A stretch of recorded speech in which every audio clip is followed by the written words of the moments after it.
Joining me live now is the Executive Director of the Australian Strategic Policy Institute, Peter Jennings. Peter Jennings, thank you for your time as well. Politicians are using very delicate language around the Solomon Islands at the moment, but what's really going on here and where has the failure come from? Solomon Islands whistleblower leaked the draft treaty. This was a secret document being negotiated in secret between China and the Solomons government, and I think it came as a surprise not only to the Australian government but also to the American government, to the governments of other Pacific Island countries, and maybe even to the opposition here in Australia. This is not a problem of Australia's making. It's a problem of the making of Prime Minister Sogavare of the Solomon Islands, Laura, who I think many people would agree appears to have been co-opted by the Chinese. There's a lot of speculation in Honiara that there is a great deal of Chinese money washing around some of the elites in that country, and I don't think that that's unconnected to the agreement that's now been struck. Has he been bribed by the Chinese? Well, I can't say that for an absolute certainty, but there is a view that Sogavare has long been politically corrupt.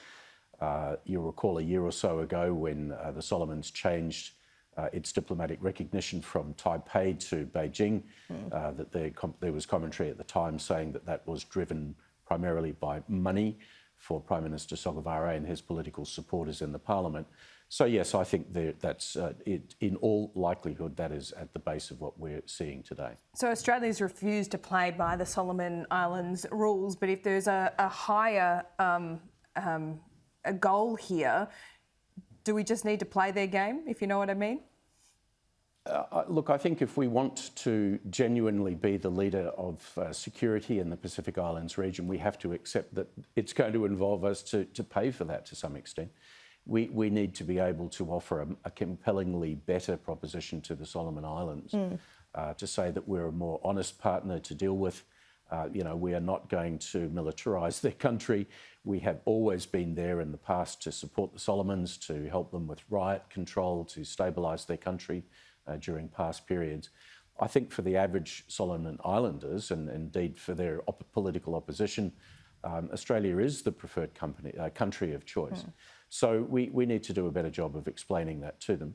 And I think we're going to see the same thing when the Americans, in the form of Kurt Campbell, go to Honiara. They'll be putting the same proposition that there are better deals for Solomon Islanders than throwing their lot in with the Chinese, who very clearly have a military agenda at play here, which is not in the interests of the Solomon Islanders. What did you think about Penny Wong's comments that, obviously we left this diplomacy too late. The US is sending Kurt Campbell and we're sending Zed Seselja?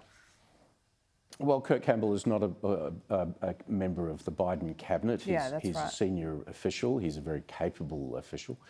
Look, we have to be conscious that I think there's a certain amount of Australian domestic politics happening here. Really the important thing I would suggest is that government and opposition should be working together. I think if we had a different government in Australia, it would not have been in a position to change what was, after all, the deal being negotiated secretly between PM Sogavare and his Chinese counterparts. So, we're, to coin a phrase, we're all in this together.